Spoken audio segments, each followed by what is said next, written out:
Again, thank you all for joining us today. My name is Catie Gregg. Like Jeff said, I'm agriculture program specialist, one of two here. And we're going to be talking about nitrate in drinking water, and why it's an important part that's often missing from the conversation about nutrient pollution in Illinois. Just a quick background about myself. I joined PRN back in 2016, and my work often is, a combination of some policy work, some in-field research on things like cover crops, working directly with farmers, and then what I'll be talking about today, which is kind of back in the office research into data around nitrates in drinking water. So if you will just join me and kind of put on your investigative hat, I'm going to just kind of go through a lot of the data we've looked at as we're trying to understand this issue. Luckily, it'll be a lot of maps versus tables for those of you who, like myself, are more visual learners, and we'll see what we can learn from it. So again, what is nitrate? Nitrate is a nutrient. It's a form of nitrogen, which is often a limiting nutrient, both in marine ecosystems and on the land. That's why it's often added in fertilizer, but it also comes from wastewater effluent. So kind of what goes in, what comes out. But nitrate as a form of nitrogen has some specific characteristics. Where it's readily taken up by plants, but it's also water soluble. So that means it moves with the water. So again, with these two major sources of nitrate in our environment, agriculture and wastewater, we're often, kind of flooding the landscape with a large quantity of nitrate compared to what you would see in natural cycling. In nature, it's a lot more kind of like a little handshake where, nitrate's constantly cycling in and out of other forms that are more stable. So there's only a little bit available at a time, and then the plants take it up, but there isn't this kind of flush, which then just easily washes away. And so this creates a lot of issues flowing downstream. As many of you are aware of, we have the Gulf hypoxia, which really is part of what got states working together in the first place to address nutrient pollution.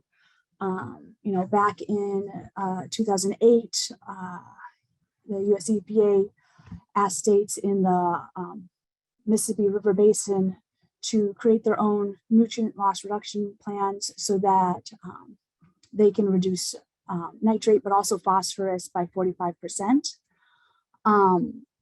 But again, this is kind of the issue that people are more aware of, but we're going to be looking at our local waters, because if we have this much nitrate getting into the water that's causing this huge dead zone, before it gets there, it's going through our local water. And as you can see, this is just another version of the map we saw. Oh, let me get my little lightsaber here so I can point at everything.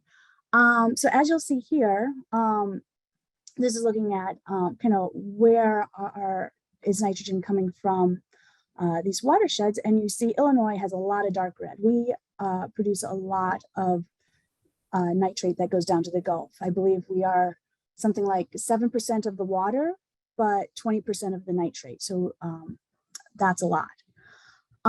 But in addition to the Gulf, causing the Gulf hypoxia, nitrate is also a drinking water contaminant. It's regulated by the EPA for any public water system. It causes something called blue baby syndrome, where it decreases the oxygen carrying capacity in their blood, which babies are very sensitive to not getting enough oxygen, and they will, if it gets bad enough, even start to turn blue. Sounds really scary. But a lot of the times it's, there is subclinical versions of this where it's just, they're not quite turning blue, but they're just not getting enough oxygen. And there's also some research suggesting that there may be health impacts or increased incidence of cancer and some other diseases with chronic exposure to elevated levels of this. So generally, you just don't want a lot of this in your water. The safe drinking water standard was set at 10 milligrams per liter nitrate nitrogen. And this is something to pay attention to. Nitrate can be measured a couple different ways. Nitrate N means, again, nitrate is a molecule. It has 1 nitrogen and 3 oxygens. So you can measure just the nitrogen portion of that, or you can measure the whole molecule. Most of the time, when I'm talking about it, I'll be talking about just the nitrate nitrogen, which means just the N part. So you'll be seeing smaller values. For example, 10 milligrams per liter nitrate nitrogen, if it was just nitrate, the whole molecule, it'd be more like 45. So it'd be a lot bigger numbers. So just anytime you're looking at or reading anything about this, make sure you pay attention. Is this nitrogen or is this nitrate? Is this nitrate or is this nitrate nitrogen? So then again, we're having a lot of nitrate getting into the water.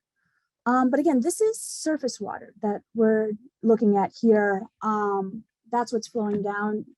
And so the question was, first of all, are we seeing lots of nitrate violations in our drinking water? And, is it groundwater? Is it surface water? Is it both? So we looked at, again, if it's a public water system, EPA requires it to be tested. So we have this data is publicly available. And so on the left, you have, these are counties.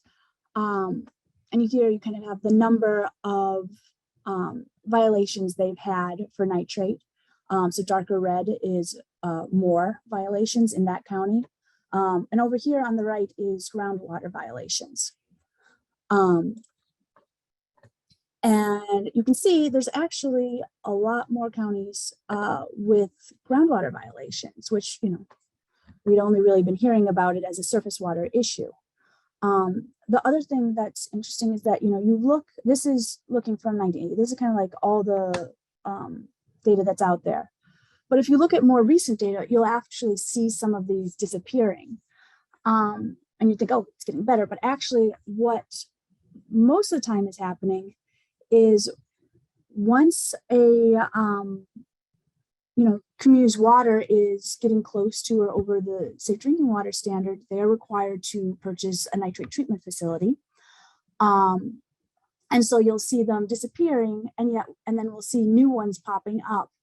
So it kind of camouflages the issue if you look at what current water, like for example, over here in Vermilion County, we have Danville, which gets their water from a lake. And, they used to be very high, and now they're brought just below the safe drinking water standard. But in current measurements, we're not going to be seeing those violations. But anyone in, the surrounding areas, who isn't on the city water, may still be facing those same conditions. So next, we started looking at, what kind of research is out there on nitrate in groundwater in Illinois, in our area. And we found the National Water Quality Assessment Program by the U.S. Geological Survey. And this particular report that we're looking at here is looking at the glacial aquifers and nitrate. But, and that's the kind of hash hash line right there. But all these other colors are different aquifers they've also studied. And what popped out right away to us was that the highest single sample that they took in this study, actually not just from the glacial aquifer system, but from any of the aquifers that they had sampled, was in Illinois. And so that gets your attention. And but to say, okay, is this an outlier? Is this just, kind of one-time thing, never again? And it was at 77 milligrams per liter nitrate in. So that is many times the safe drinking water standard. And so later we see that, so after they did all their sampling, they did some modeling of where do they expect high nitrate levels to be. And they again pointed to West Central Illinois, and that the highest average or predicted highest average nitrate level from the whole glacial aquifer system was in West Central Illinois, which is a lot. I mean, if you look at it here, it says, the average is over 4, which, that's for that size dot, specifically for this one kind of watershed area, it was 5.9, which still, that's under the safe drinking water standard. You would think that's not that, it's not quite that concerning. But the thing is, this is an average. And so what is really important is, okay, it's elevated. Now, how much, how high does it get above and how low does it get? What's that range? Because what we'll see, if you look here, right here, this purple one, this is again, glacial aquifer, not just Illinois, it's that whole kind of area that had kind of was like hash marks in it. And what you'll see is that on average, the whole glacial system has very low nitrate in its drinking water, or in the private wells that they tested. We'll just say that. Right here, the square right here, that is the average, and that's about 2. For kind of the whole US, generally, they will say under 3 milligrams per liter is, just natural background levels of nitrate, not related to human activities. So here the average is 2, but then you look way down here, this line, that's the median. So that's the middle point of all the samples. And that means half of the samples were below 0.2, which is very, very, very low. And that you see, like, there's actually up here, this kind of cluster of very high values. Right here, this is 10 right there. So that's kind of up here, that's all over the safe drinking water standard. And can get you could say outliers, except you get kind of a big enough cluster, and you're kind of like, that looks like maybe like a subpopulation, certain areas that are maybe having different conditions. So again, this is for all of the glacial systems, but some of that is Illinois. And again, that area had the highest kind of predicted average nitrate level. So I imagine we probably have a lot we're trying to collect this data and kind of build a story of what's going on here. And what it's looking like is that there's a lot of really low values, wells with really low nitrate. And then there's, a significant number, a cluster with really high values, including this one up here, which was the 77 that we saw earlier. So looking at some of the research that comes out of our state, back in the 80s and 90s, the Illinois Groundwater Protection Act came out, and part of that required just some baseline data on, what kind of the quality of our groundwater.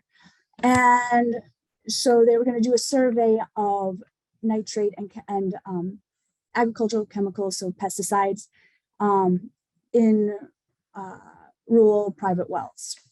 So first they did a pilot study, they developed the protocol, and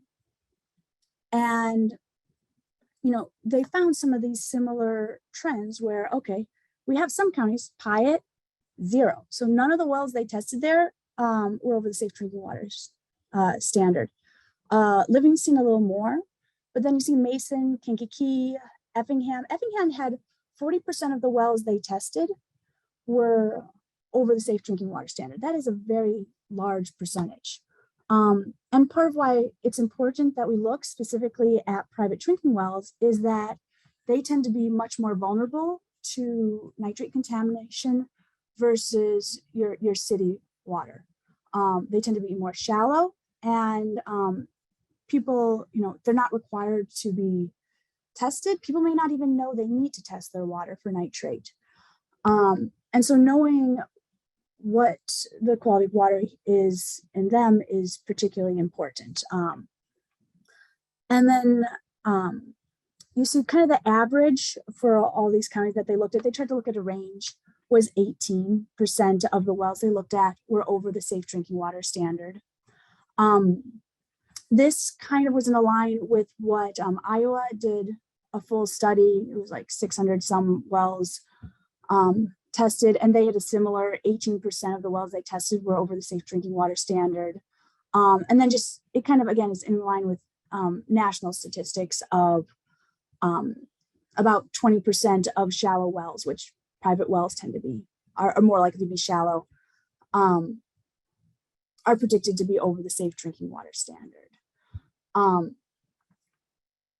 Unfortunately, when the full study was done, so you'll see here, this is the pilot study. They looked at 5 counties. There were 240 wells tested out of the 102 counties in the state. When the full study was done, I assume budgetary constraints, because they only tested 200 for the whole state and didn't even hit all the counties. It was like 70 some counties were even accounted for. And it only found 11% of wells over the safe drinking water standard, but I also just take it with a grain of salt because I just don't think it was as rigorous of a study as this one. And again, this one, the pilot study, when they found nitrate over the drinking water standard, so the highest level they had was 58. So again, there are certain areas where it was getting very, very high. Looking at some other data we have, we looked at the Department of Agriculture has some monitoring wells for nitrate and pesticides. They're, looking at, in particular, it seems places where there's a lot of irrigation. You can see these little green dots here that's center point irrigation, lots of it right here. And then the blue, orange, red dots show where there's where they found nitrate contamination. The blue ones are fine, orange and red, it's getting worse. And bigger dots mean it's happened more times. But, some interesting things are, these are monitoring wells are drilled wells. And you'll see later that the type of well, how it's constructed is very important for how likely it is to get nitrate and other surface water contaminants into it. And also just some different results. You see some trends still up northwest corner of Illinois, a little bit along the Illinois River here. This is Mason County right here, which was mentioned in the previous study, and also Kankakee. So Kankakee, they didn't find any, but they found a lot in Mason County in the Havana lowlands, where about half of the monitoring wells that they tested here were over the safe drinking water standard. And yet over here, you saw Kankakee when they were looking at actual private wells that people were drinking from, we saw almost 30% in Kankakee and only 15% in Mason County. So again, there's some sort of variable that is not necessarily being accounted for here. So then we looked for other information that was available. Before we talked about public water, community water systems, that was from towns, cities, but there's also what are called non-community water systems, which are public water that is like a state park, a restaurant, places of worship. They're considered public, but they tend to be shallower and serve a smaller community. So we tried looking at those to see where we might find, because they might be more similar to what people would have in their private well, even though it's, public water. But again, we were looking for what data is available publicly. So here you can see, the red is at or above the safe drinking water standard. Orange is elevated, and yellow is just low. So we're seeing that same trend, northwest Illinois, along the Illinois River, and then again, kind of scattered around the south with no real distinct trend here. So kind of with this limited data that's kind of spotty, and there's some trends that seem consistent, like along the Illinois River in northwest Illinois. Then other parts of the state just weren't showing us clear trends. And again, with not having a really rigorous statewide survey, we started looking at are there maps of just the variables that increase vulnerability to contamination. So can we just line those up? So these things include being adjacent to agriculture. Groundwater is close to the surface. The soil type, for example, sandy soils, water infiltrates more, whereas, for example, clay soils, it's more likely to run off the surface. Shallow wells, which we mentioned earlier. And then the well type, which the well type is, that's the wild card kind of, because we don't really know where those are. The well type, so you can have a dug well. This is, just as it sounds, someone took a shovel and, dug it out as deep as they could get until they got water. They tend to be more shallow, but they also, look how wide this is at the top. In some areas, it's almost just like, it's really connected to the surface water and can even act more like a reservoir rather than taking the groundwater that has infiltrated and hopefully, been filtered a little bit before entering the well. You have driven wells, which are, just smacking a pipe into the ground, basically, as deep as it will go. And then you have drilled well, which that's kind of the modern standard of wells. Sometimes these will still be constructed, but really the Department of Health really wants people to be using this kind of well. They can go deeper, and they're just sealed better. So with these types of wells, this one, dug wells are particularly vulnerable. We don't know exactly where they are. And, it's also an equity issue because, the type of well you have is an economic decision. Wells are very expensive to dig. You just don't go out and getting a new one just because the old one's, not perfect. And, if you maintain it, you can get good water, with very little cost. You do not have your monthly water bill that in the city people have. But once if it gets contaminated, that could be a $10,000 bill to drill a new well, and with no guarantee that you wouldn't be tapping into the same groundwater you had before. And that's not possible for everyone. And so that's something they're really seeing, that low-income communities are often hardest hit by nitrates in their drinking water, just because previously, they may not have upgraded their wells and may have these older wells and may not be in a position to change that. Some things that we do have information about are, so depth of aquifer and soil type. This is a really nice map that combine those two to say, where is it likely that nitrate will be getting into aquifers or pesticides, which they tend to move together. And so this is interesting because, again, it lines up with some of the data we saw previously, northwest corner, a little bit along the Illinois River. and then it's kind of, you see over here in Kankakee County, and then there's kind of scattershot around here. But, again, thinking back to like Effingham County, it did not explain that. This mostly explains drilled or driven wells, and where we might find high nitrates in that type of well. We also have some maps of well depth. Of course, these are, if not exclusively, mainly drilled wells. Like on the data point for each of it says, this is when someone drilled a new well and where it was, how deep it was, and it'll say who drilled it.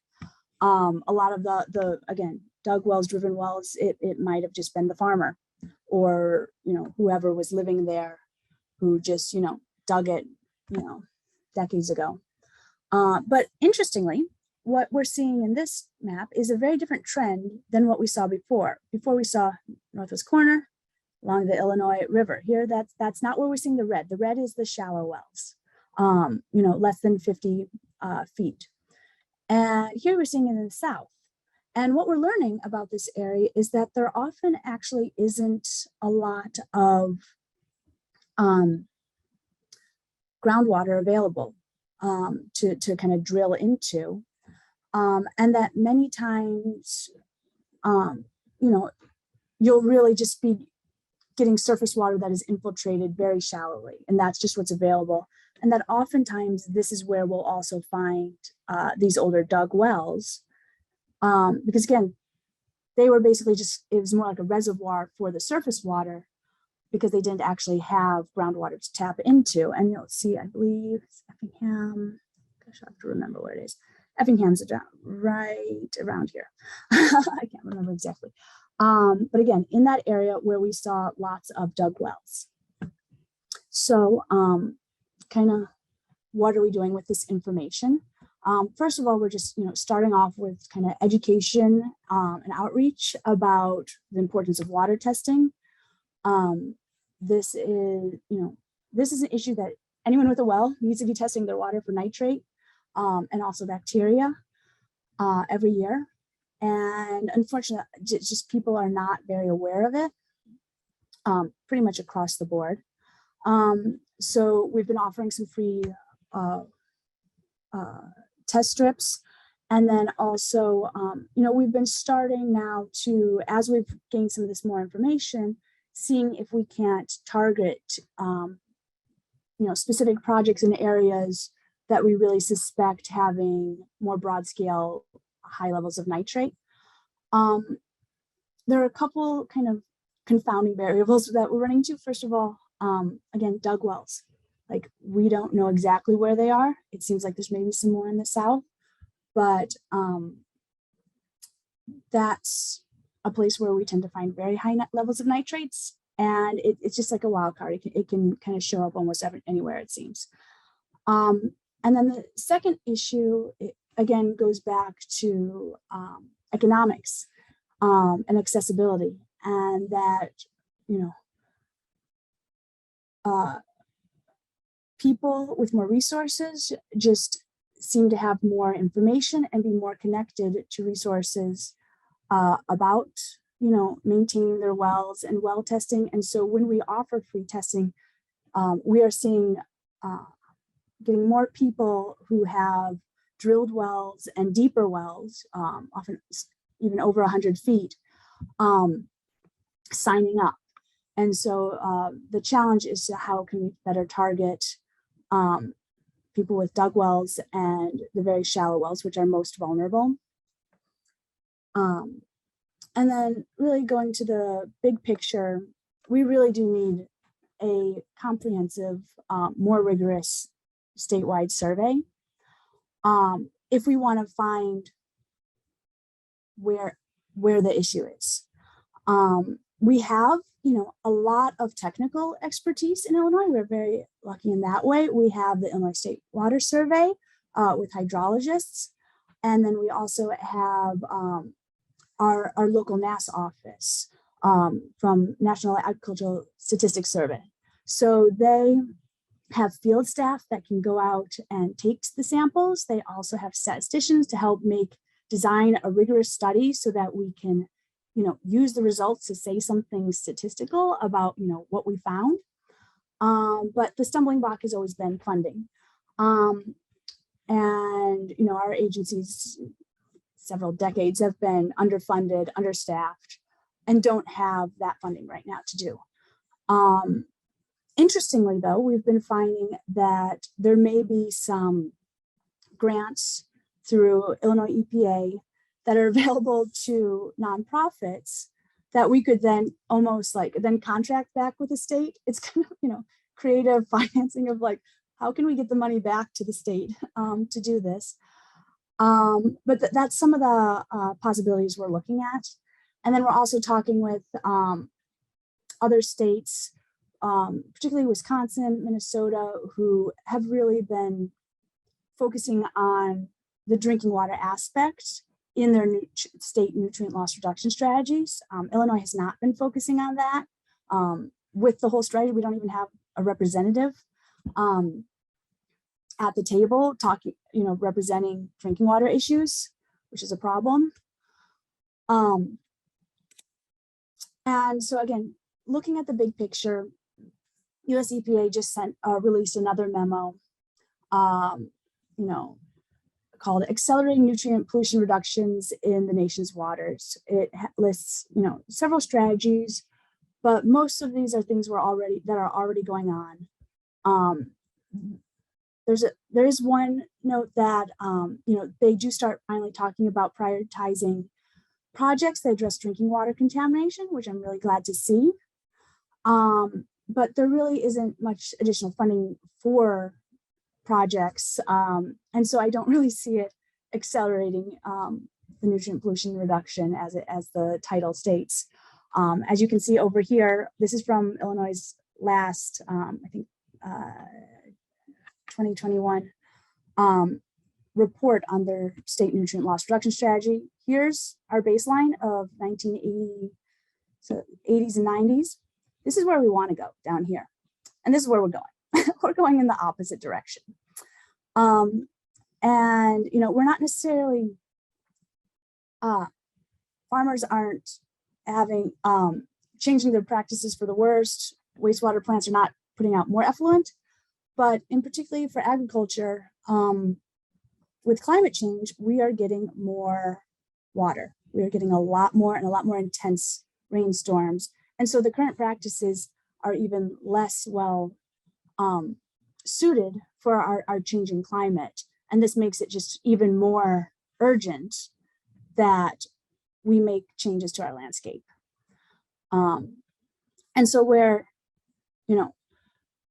nutrient pollution causes a whole host of really big, important issues. We have the Gulf hypoxia, we have soil loss, we have lost a lot of prime soil in Illinois. We have harmful algal blooms, which are another algal bloom, but this time inland, and that releases toxins into the water, make it unsafe to drink or touch even. We have loss of soil health, but I really think that drinking water is the most pressing issue. It's the kind of thing, if your water gets contaminated, you can't put that off anymore, whereas some of the other ones, people might be able to. And so I think it's also the only way, that focusing on drinking water is the only way that we will be successful in reducing nutrient pollution in Illinois. And pulling for the state supports this, that is the issue related to nutrient pollution that people resonates or people care about the most. But if we don't know where the problem is, we can't address it. We cannot connect these two if we don't know where, we can't connect landscape changes to improving drinking water quality if we don't know where the issue is. But everyone needs clean water. And I think this is the kind of issue that could bring a community together to make the changes that we need to see on the landscape. So thank you. That's what I've got. I'll send it back to Jeff. Well, thank you, Catie. Stop sharing. Yes. Before we get to the Q&A portion, I did just want to, I was going to stop the live stream, so that should be done, but we'll continue to record. And I also wanted to mention a couple of things that PRN is a member supported organization. And if you would like to support our work, you can always make a donation at prairierivers.org/donate. And I will make sure to put that into our chat so that we all have that. And then also our next PRN lunch will be on May 25th at noon, where we're going to have Kim Knowles is going to talk about her solar work. So we'll have a conversation on that. And you can look for registration for that event soon, once we get this all wrapped up. But before we jump into your questions, I did have one question that had popped up was when you were talking, Catie, was that I couldn't help but wondering, what should someone do if they have a well and are concerned about the nitrate contamination? Like, what should they do? Yeah, so like I'm just looking through the comments also. Your local Department of Public Health will often have for a cost well testing for nitrate and maybe coliform bacteria again. Those are the two that you really need to do every year. We also have the Illinois State Water Survey. They have a lab, and there's numerous private labs. So you really should test it. And then, you know, once you get your results back, you know, there are water filters like reverse osmosis that can remove it. But what you shouldn't do is boil your water. That is the one thing that we always say. Boiling your water does not remove nitrate, it concentrates it. so don't do that. So I would recommend, you know, if you get high levels, and switch to another water source until you can treat it. And then, you know, if you do like one of the tests, like with our test kits, these are very preliminary. So then you would want to go to, again, State Water Survey or another lab for more advanced results if we point to that if there is some elevation, even if it hasn't quite hit that 10 milligrams per liter. So one question here from Daniel, and we'll get to the other ones once I scroll up, but this one just popped up. So what agricultural practices reduce nitrogen runoff? Are they prohibitive in terms of expense or difficulty? I think this is a good question. Really good. I would say, so there's a lot of practices both in field and edge of field. A lot of it is, you know, some farmers, how involved you want to be with the management. You know, you can have things like edge of field practices, buffers along the stream that just as the water is running off the field, you know, the plants, you basically need living roots in the soil. The plants will help it infiltrate and take up the nitrogen. There's also infield ones like cover crops that, you know, you don't have to take any land out of production, but there's more management involved. But there's also a host of benefits. I talked about soil health briefly earlier, and there are a host of benefits to the farmer from cover crops. So they kind of range in how difficult they are. It's often, but there's cost share, there's technical assistance, and really, you know, you wouldn't switch to these kind of whole hog. You don't just suddenly switch maybe a filter strip, but anything that's a management practice, it's a learning experience. And it also, your farm will have to change. It's a systems change. It's not just like, you know, one thing you add, because the soil microbiology, everything, the pesticides you might use, or if you use pesticides, will change as you change your system. So you have to be kind of aware of that and have the right expectations. And that's why you should start small. You know, put a small field in, learn from it, and then expand. Great. So we had a question from Tom. Is there a requirement that the property owner who is on a well have the well tested as part of the transfer of the deed? I don't believe so. I can't say for sure. I know when the well is first dug, it's required to be tested, but I'm not sure that when it's transferred. So I can't answer for sure on that. Okay. Let's see. Tom had another one. I think people with dug wells just don't want to know, and probably for good reason, what the levels are in the well. Yeah. What do you say to that? Yeah, well, I would say, yeah, one of the issues is, while I don't know if you're required to test, I do believe if you test your water and know there's a contamination, I believe if you're selling the property, you have to tell them. And so I think that could be a disincentive for someone to test. But at the same time, that means that's the water you're drinking. So personally, I would want to know, and I would want to always test it. Ann Berger asks, have you studied PFAS chemicals in Illinois? I'm sorry, no. Okay, so, and so then Walton just was replying. I don't know if I missed any questions here. How do we get a hold of test kits? I think you mentioned that a little bit, right? When you were, I mean, I don't know. Did you mention how we've been offering test kits? Yeah, so we started off doing broad scale. I'll go back to I guess you can't see my slides anymore, but we started off doing at-home test kits where we were sending out nitrate test strips, real easy, you stick them in the water at home and you check the color. And we're doing it more broadly, but then as we've been, and so we were sending these out to people. But then as we've been trying to focus, in certain areas, we actually got a nitrate meter. And we've been doing more focused in specific communities testing.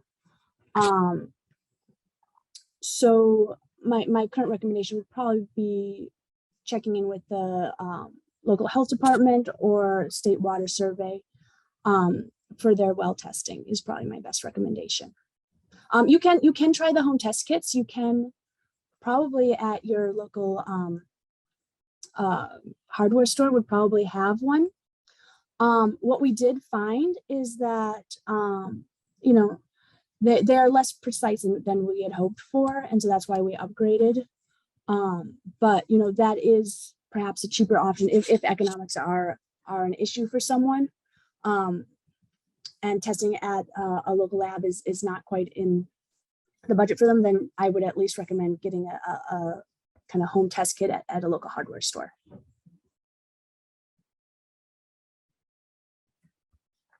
Sorry, I was muted.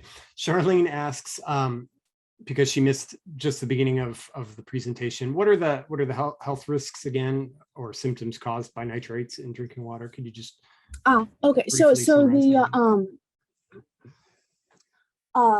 the first one that was the reason for the drinking water standard was blue baby syndrome, and that's for infants. I believe under 6 months in particular are just very vulnerable to this. And so if water with high nitrates is in, for example, their formula, it decreases the ability of their blood to carry oxygen. And so at very low levels, they might just be a little lethargic or something. At higher levels, they'll actually start turning blue. And so that's an acute kind of condition. But then, there is some research on kind of more chronic exposure, which is, they're finding some connections with, and again, the research is still out there, but there are some studies that are finding connections with certain cancers, I believe in particular colorectal cancer, and also certain birth defects, I believe very low weight and very preterm, that's something they're also seeing. So again, children, infants, but also pregnant women should be particularly careful about drinking water with high nitrates. Jean has a question. Is it better to test at the wellhead or at the faucet in your home? I would probably test both. I mean, you want to test the water you're drinking, and also if you have any filtration, and then also be aware, are you, you say the faucet, is that your kitchen faucet? Do you ever use, drink from, say, your bathroom faucet also? So I feel like the first place you should go is probably your wellhead, just to know what water you're getting. And then you can, if you want, look at what the other specific areas are getting. But I would probably start with the wellhead with that. Okay. And another question, do we partner with soil and water conservation districts? I'm pretty sure we do, but go ahead and answer that one.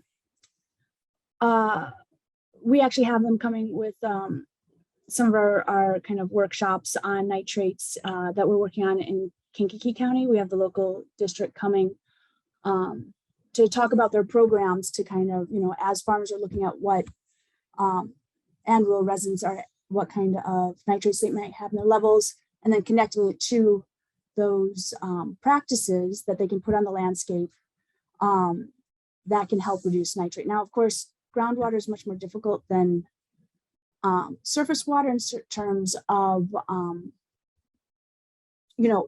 with a watershed, you can really track where the water is flowing and how the streams very connected. Whatever groundwater is more complicated and less visible, it's under the ground. So, knowing which direction or how old your water is, how long it's taking to get there is not always known.